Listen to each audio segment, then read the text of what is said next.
Hello, students. How are you all? A very good morning to all of you. I am Fatima Kulsala from Atmiya Green School, Jhareshwar, and welcome back to our English grammar class. So, students, we started our chapter number 8, that is simple present, in the previous class. So, today we would be continuing with the same topic. So, before moving ahead, let's just revise the topic which we have completed quickly. So we learnt what is simple present tense and when do we use it and what is the form of simple present tense, right? So let's just revise that topic very quickly. First of all, you all know that tenses, that means the time, it is indicated by three ways, that is present, past and future, right? And the action which is carried out during that time is again divided into four states of action, that is simple, continuous, perfect and perfect continuous. So today we are learning the first one and very basic, that is simple present. We use simple present tense for the actions which we carry out on a regular basis, which are our habits and which are also universally accepted truth or fact, and also the activities which are already scheduled. For example, the train timetable, bus timetable, airport flights, right? So for all those things also we use simple present tense. That means the schedules which have already been decided, fixed, but it didn't happen in present, it is going to happen in future, but for that also we are using simple present tense. So let's see that. Okay, so we learned that we use present tense for the regular habits and regular routine. That means the activities जो हम repeatedly carry out करते हैं, regularly, रोज़ ही करते हैं, जैसे कि सुबह उठना, ठीक है, पढ़ाई करना, खेलने जाना, राइट? ये सारी एक्टिविटीज़ कैसी है आप लोगों की? रोज़ की है, जो रोज़ ही करते हैं हम लोग. So that is our routine. It can be your habit, it can be your hobby और something which you have to do on the daily basis, right? जैसे कि you have to eat 3 times a day, right? So that is something you do it on daily basis. For example, I play soccer. The school opens every morning at 7 a.m. He always forgets her bag. Every 12 months the earth circles the sun. So these are some things which happens on the regular basis. We also use it for the facts or generalizations, just like I told you. Simple present tense can also indicate the speaker believes that a fact was true before, is true now and will be true in future. That means some things which are not going to change right now, or it didn't change in past or won't change in future. For example, cats like milk. That is not going to change. Caracas is the capital of Venezuela. Windows are not made of wood. These are generalized statements. That means कि ऐसी कोई बात जो हम generally accept कर लेते हैं, ठीक है? जैसे कि दरवाज़ा वुड का ही बना होता है, ठीक है? विंडोज़ जो होती है वो कांच के ही बने होते हैं, वुड से नहीं बनते हैं. ऐसी सारी चीज़ें. Cats like milk. Now you all know that cats like milk, right? The dog likes bone. Now all those things are something which we know and which we believe. Okay. We also use simple present tense for the scheduled events in the future. Speaker occasionally use simple present to talk about scheduled events in near future. Most commonly it is done for public transportation. Okay. सबसे ज़्यादा हम future वाले events में अगर public transportation की बात करते हैं, जैसे बस है, ट्रेन है या प्लेन है, तो उन सारी चीज़ों की जब हम बात करते हैं तब हम फ्यूचर टेंस ही यूज़ करते हैं, ठीक है? और उसके साथ साथ ऐसी कोई चीज़ें जो ऑलरेडी स्केड्यूल्ड है, मतलब डिसाइडेड है, फ्यूचर में होने वाली है लेकिन डिसाइडेड है. So for example, the bus leaves tonight at 6 PM. अभी तक बस छूटी नहीं है, रात को शाम को जाने वाली है, रात को जाने वाली है, राइट? वो चीज़ हुई नहीं है लेकिन वो स्केड्यूल्ड है, इसीलिए हमने प्रेजेंट टेंस यूज़ किया. Why do we board the plane? The party starts at 8 o'clock. So these are some examples जिसके अंदर ये इवेंट ऑलरेडी स्केड्यूल हो चुका है फ्यूचर में होने के लिए, लेकिन फिर भी हमने उसके लिए प्रेजेंट टेंस यूज़ किया है. और हम यूज़ करते हैं अपने थॉट्स और फीलिंग्स दिखाने के लिए, और हम कब यूज़ करते हैं present tense? After, when, until, as soon as and before, after. Okay, now let's move on to the formation. Just as we learned that how are we going to do, so let me just remind you how we are going to use present tense. Okay, be form के लिए, has have के लिए, और do does और other verbs. Okay,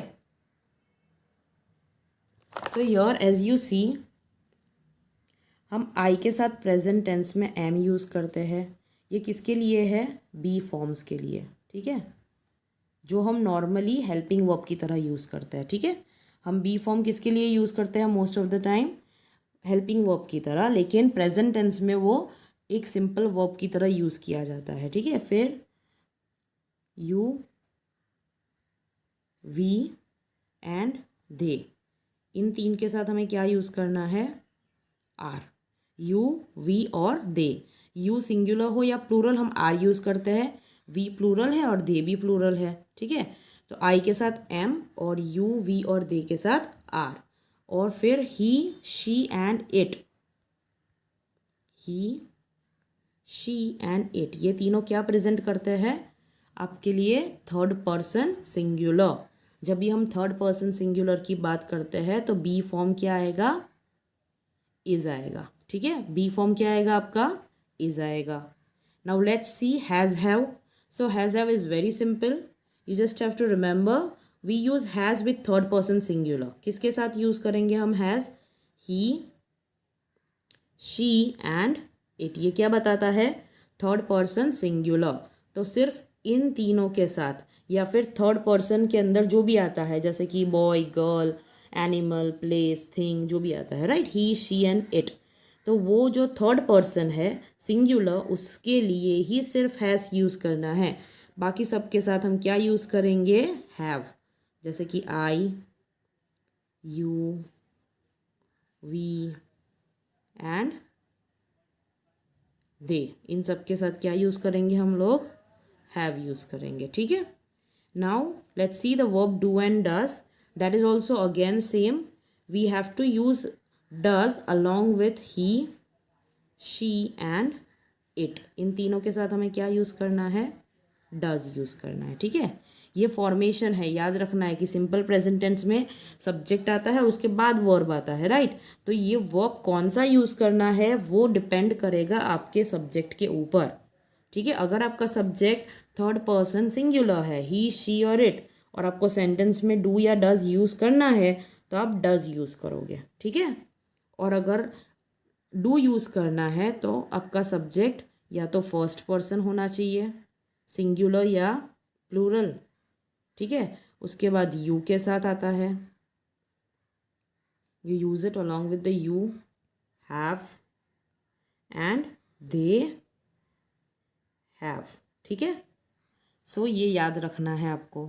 और जो बाकी सारे वर्ब्स है, जो एक्शन वर्ड्स कहते हैं हम लोग, जैसे कि वॉक, रन, गो, कैच, राइट, इन सब के लिए आपको याद रखना है कि हम जो थर्ड पर्सन है, ही, शी एंड इट, इन तीनों के लिए जो हमारा वर्ब होगा एक्शन वर्ड, उसके अंदर हमें एस या तो ई एस लगाना होगा. जैसे कि ही, शी, इट के साथ हम वॉक नहीं लिखेंगे, हमें वॉक्स लिखना है. या फिर आप लिख सकते हो ही गोज़. अभी यहाँ पे देखो ई एस ऐड किया है हमने मेन वर्ब के साथ. ठीक है, ये हमारा गो क्या हो गया? बेस फॉर्म है. गो हमारा कौन सा फॉर्म है? बेस फॉर्म है. ठीक है, और उसके अंदर हमने ई एस ऐड कर दिया है, दैट मीन्स ही गोज़. और बाकी जो है जैसे कि आई, वी, यू एंड दे, इन सब के लिए हमें सिर्फ बेस फॉर्म यूज़ करना है वर्ब का. मतलब जो वर्ब प्रेजेंट टेंस में होता है वही आएगा. जैसे कि I walk, we run, you go, they catch. Okay, only he, she और इट के साथ ही हमें ई एस या एस लगाना है. सो यहाँ पे ये जो टेबल है, you need to go through it properly and understand it. Okay, we were done with first exercise. Now we will move on to negative sentences.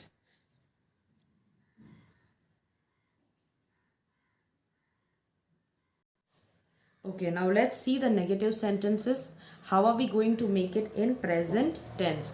Present tense में negative sentence कैसे बनाया जाता है, ठीक है. अभी जो हमने पहले पढ़ लिया है एक्सरसाइज ए जो थी, राइट, वो हमारा था affirmative sentences, positive, ठीक है. अभी जो दूसरा है वो है negative sentences. So let's see. The most common way to make negative sentence in simple present tense is adding not.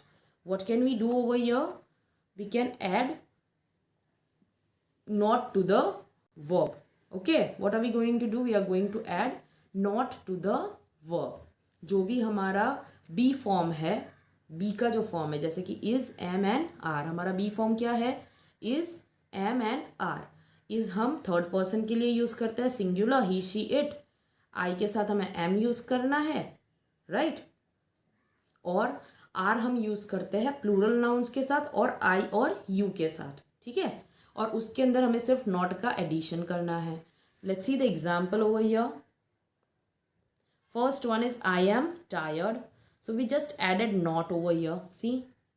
तो वो हो गया आपका negative sentence. I am tired क्या है? पॉजिटिव. और जब हमने नॉट ऐड कर दिया उसमें तो वो बन गया negative sentence. It is very simple. You just have to add not. हम नॉट की जगह पर शॉर्ट फॉर्म ऐड कर सकते हैं, that is an apostrophe t. That is the contraction of not.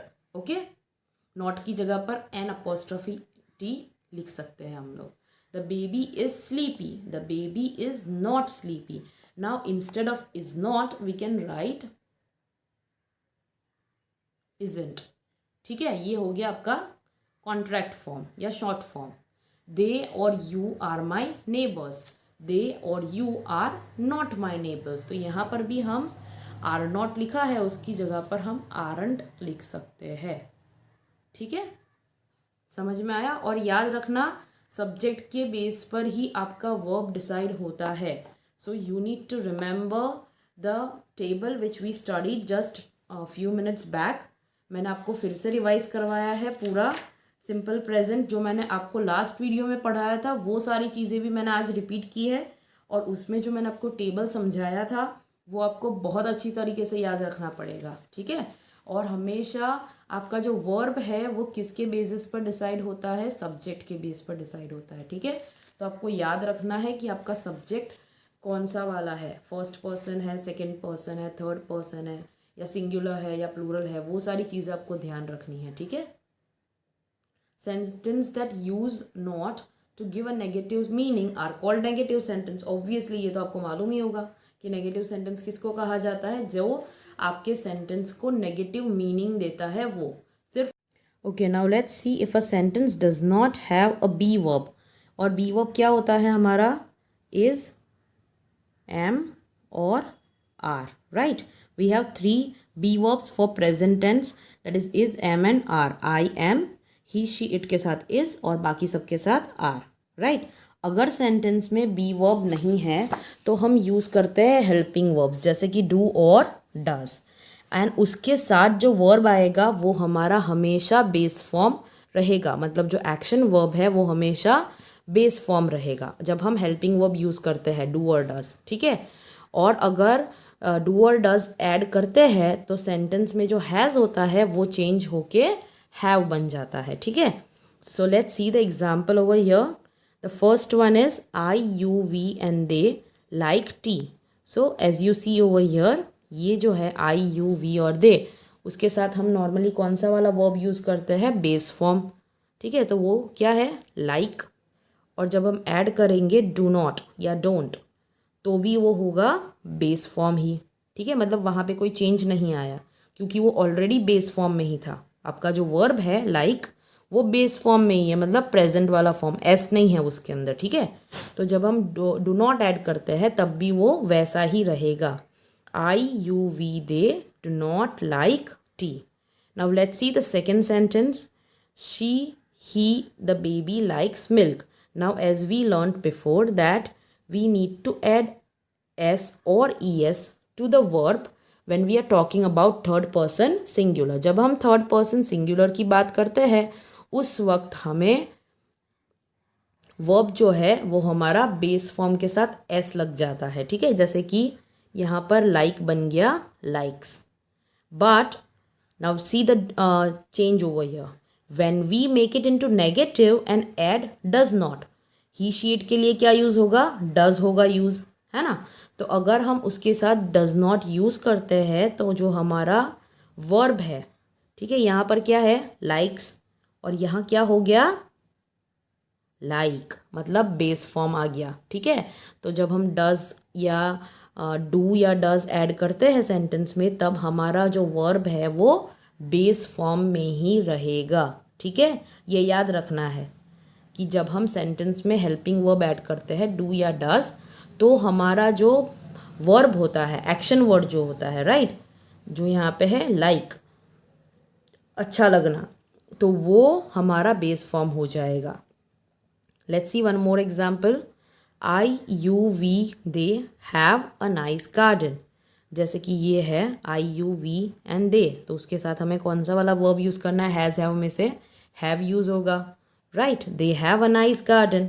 अभी when you make it negative, तो ये सब जो है I you we they, right, first person singular plural, second person singular plural और थर्ड पर्सन प्लूरल, उसके साथ हम यूज़ करेंगे डू नॉट या डोंट. और हैव तो है ही ऑलरेडी, तो वो वैसे का वैसा ही रहेगा. ठीक है, डू नॉट के साथ भी हैव और डज नॉट के साथ भी हैव आएगा. अगर सेंटेंस में हैज़ है तो चेंज हो जाएगा. Let's see the example for that. See the fourth one. Meena has 3 frocks.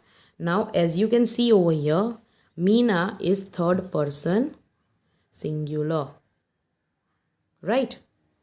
क्या है, मीना थर्ड पर्सन सिंगुलर है, तो उसके साथ जो हमारा वर्ब है वो है हैज़, राइट. लेकिन जब हम उसको नेगेटिव बना रहे हैं और डज ऐड कर रहे हैं सेंटेंस में, तो क्या हो जाएगा, Meena does not have 3 frocks. So you can notice over here, यहाँ जो हैज़ है वो यहाँ पे क्या हो गया, हैव हो गया, क्योंकि हमने सेंटेंस में डज ऐड किया हुआ है, डजंट ऐड किया हुआ है. ठीक है, so you have to remember this rule. Now let's move on to exercise B. Change the following sentences into negative sentences. The boys have new bicycles. Sorry, new cycles. So can you make out a negative sentence out of this? Well, हमें boys है यहाँ पे, इसका मतलब है plural, third person plural, तो उसके साथ हमें क्या यूज़ करना पड़ेगा, डोंट यूज़ करना पड़ेगा, राइट. तो हमारा आंसर क्या होगा, the boys don't have new cycles. ठीक है, the boys don't have new cycles. Second one, I travel to Mumbai every week. Now I, यहाँ पे subject क्या है आपका, what is your subject in this sentence students? Here your subject is I और उसके साथ जो verb है आपका वो है travel. तो इसके अंदर आपके पास इज एम आर तो है ही नहीं, तो हम वापस क्या यूज़ करेंगे, do not, right. So I don't travel to Mumbai every week. Let's see the third one. Pappu has a new house. Now here students, Pappu is third person singular, इसीलिए उसके साथ हमने क्या यूज़ किया है, हैज़. लेकिन जैसे हमने अभी पढ़ा कि जब हम सेंटेंस के अंदर डू नॉट या डज नॉट ऐड करते हैं तो हैज़ क्या हो जाता है, हैव हो जाता है. तो हमारा यहाँ पे जो हैज़ है वो हो जाएगा हैव. ठीक है, so what would be your answer, Pappu doesn't have a new house. What will be your answer, Pappu doesn't have a new house. Fourth one, Mansi loves classical dance. Here Mansi is the subject which is third person singular. Mansi क्या है, third person singular है, इसीलिए उसके साथ जो verb है जो है loves, वो आप देख सकते हो बेस फॉर्म विथ एस है ना, एस ऐड किया हुआ है. लेकिन जब हम नेगेटिव बनाएंगे और डज नॉट ऐड करेंगे तो ये जो हमारा वर्ब है एस के साथ वो वापस बेस फॉर्म में आ जाएगा. सो आपका आंसर क्या होगा, Mansi doesn't love classical dance. Okay, so यहाँ पे एस नहीं ऐड होगा, Mansi doesn't love classical dance. Let's see the fifth one. Minisha is at the bus stop now. Here sentence में आपके पास बी वाला वर्ब है जो है इज, है ना। तो जब हमारे पास बी वाला वर्ब होता है तो हम क्या करते हैं, उसमें सिर्फ नॉट ऐड करते हैं, राइट। तो हमारा आंसर क्या होगा यहाँ पे, मिनीशा इज नॉट या फिर isn't at the bus stop now, right. So I hope that you are clear with this exercise. I will send you the answers for this. You just have to write it down in your textbook. Now let's move on to questions. How do you form question? We can form question from sentences in the simple present tense by bringing the be verb before the subject. Okay, so let's see over here. The first thing is when the sentence has be verb. अगर आपके sentence में B verb है, ठीक है, तो हम जब question बनाते हैं तो जो वो बी वर्ब होता है वो पहले आ जाता है और आपका जो सब्जेक्ट है वो बाद में आ जाएगा. It is very simple. Okay, when there is a be verb in the sentence, what you are going to do, you will just bring that be verb. यहाँ पे बी वर्ब क्या है, मैंने आपको पढ़ाया अभी, इज, एम एंड आर. ठीक है, इज, एम एंड आर. तो ये जो आपका बी वर्ब है उसे हमें आगे ले लेना है और आपका जो सब्जेक्ट है वो बाद में आ जाएगा. She is a sincere person. So यहाँ पे she is the subject and is आपका क्या है, बी वर्ब है, राइट. तो जब हम क्वेश्चन बनाएंगे उस टाइम हम इज़ पहले ले लेंगे. Is she a nice person. तो यहाँ पे आप देख सकते हो पहले आपका क्या आ गया, इज, सॉरी, बी वर्ब है जो है इज और उसके बाद हमने सब्जेक्ट ले लिया है. In the same way second one, they are in good health. So your students, they आपका सब्जेक्ट है और आर बी वर्ब है, तो हम उसको स्वाइप कर देंगे. मतलब पहले वाला बाद में और बाद वाला पहले आ जाएगा. मतलब हम जो वर्ब है वो है पहले आ जाने वाला है. आर, दे, जो सब्जेक्ट है वो है दे, तो we will take the is verb, sorry, be verb first और उसके बाद subject. Are they in good health. Now just as in negative sentence, when there is no be verb, we use do or does to frame the questions. Okay, अभी ये चीज़ याद रखनी है, जब sentence के अंदर be verb नहीं है, मतलब is, am और are नहीं है, ठीक है, तो जैसे हम नेगेटिव में ऐड करते हैं, क्या ऐड करते हैं, do not या does not. तो वैसे ही जब हम क्वेश्चन फ्रेम करते हैं उस टाइम पर भी हम क्या ऐड करेंगे, do या तो does, और वो हम पहले लिखेंगे और उसके बाद सब्जेक्ट लिखेंगे.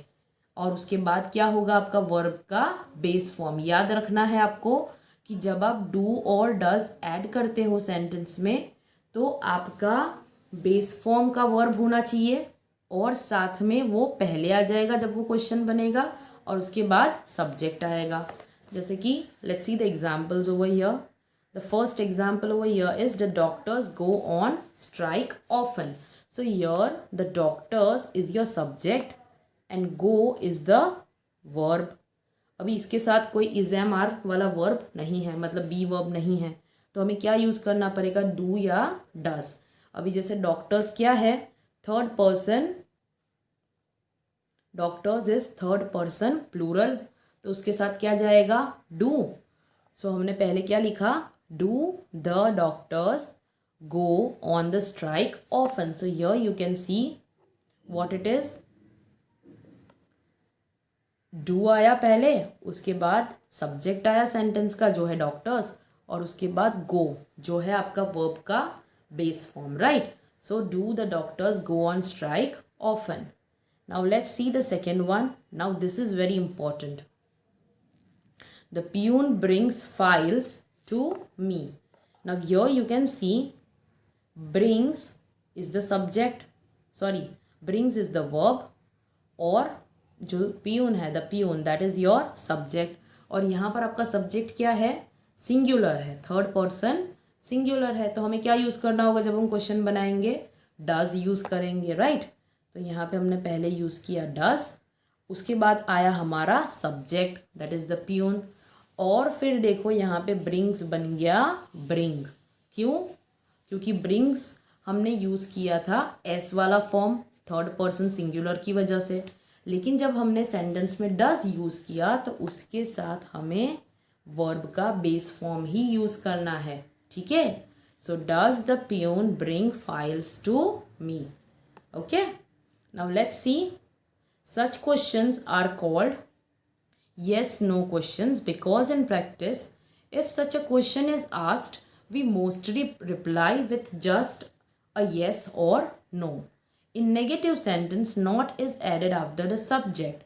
The contraction no and apostrophe t is used. It goes with auxiliary verb. Auxiliary verb का मतलब होता है helping verb, ठीक है।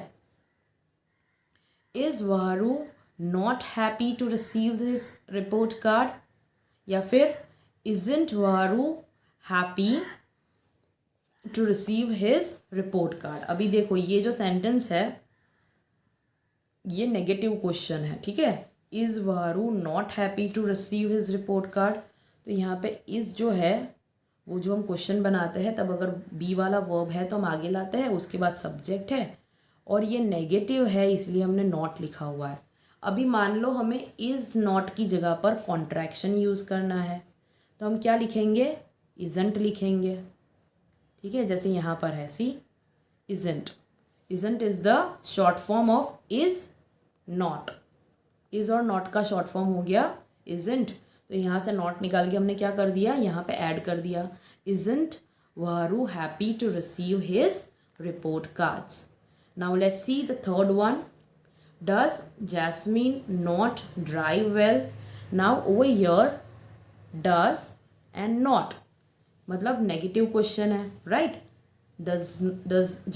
does Jasmine not drive well? अभी मान लो मुझे does not की जगह पर कॉन्ट्रैक्शन यूज़ करना है जो है doesn't, तो हम क्या करेंगे, not को यहाँ से निकाल के यहाँ does के बाजू में ऐड कर देंगे, तो वो हो जाएगा doesn't Jasmine drive well, okay. So students, I hope that you are clear with positive, negative and question formation in simple present tense. I would be sending you one more video related to the exercises, so please check that video for the answers.